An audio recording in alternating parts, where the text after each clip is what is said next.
media landis waxa ka dhawaajisay inaad si toos ah wada hadal uga doontaan dadka ka soo jeeda magaalada Muqdisho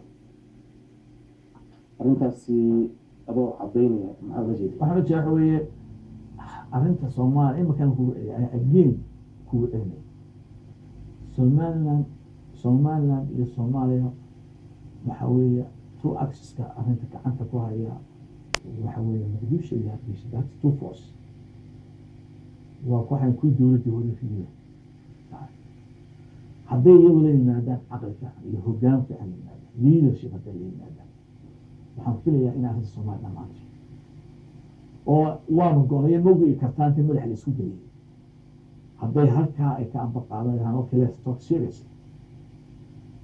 waxaan filayaa arrinta dhammaanto waa tan doonay muhiim ka shaqeynaa ma eegin karno inaan tasawir saaf lahaa haddii la helo Soomaali dhisan Soomaaliland maadaama hadday dhisan tahay haddii la helo Soomaali dhisan dib baa isku darsan waa kuwish anagu waxa noo khayr badan aynka iyo saasiday waan tashan doonaa taayada sax noqotaa taayada raacdo haday tawada sax noqotaa tawada raacdo laakiin waa hadda laga hadli karaa ma kara marka halkaas xoogaa mowqifkii hore u taagnaa Faisal waa kuwa ka soo daaday waxa weeye negotiation marka la geliyo waxa weeye meel loo garayo negotiation كنيسة روحية موجودة يعني واحد يقول شيء لي أنا سمعنا على قدرة القديم إنه هو ضعاف يعني واحد نقول عند الدين أنا نقص حسنة تو سيسترز كنت هو شد واحد لك الصعدة ديان كحين وقدسم ديان الصومالية شركة سمعتها صعدها والله صعد الحين قالوا هدوس ليه الحين غير الحين قالوا لأن ليه كذا ساعة بهاش اللي صار حياة وكان وحش علينا حين قالوا لنا كذا واحد ما بقوله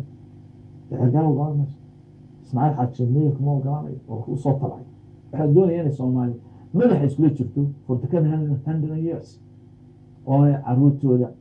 مستوى صناعي وأنا أدونك حلب بدون يكون مشغول وين ولا أنا إن هذيك حتى كإن هذيك إلى أن يبي بشرنا ونشري عداي زول نشري غير محمد ولا كو يعني عليه فالنكن يقولوا صواحي ولا عليك ولا ما كذا شيء ولا عليه ولا شيء عليه حاكوا كذا فيه عوي طلعك عن تكون سؤالية قبيل وحكة سرية كان بقص كيس كتشوف شيء ولا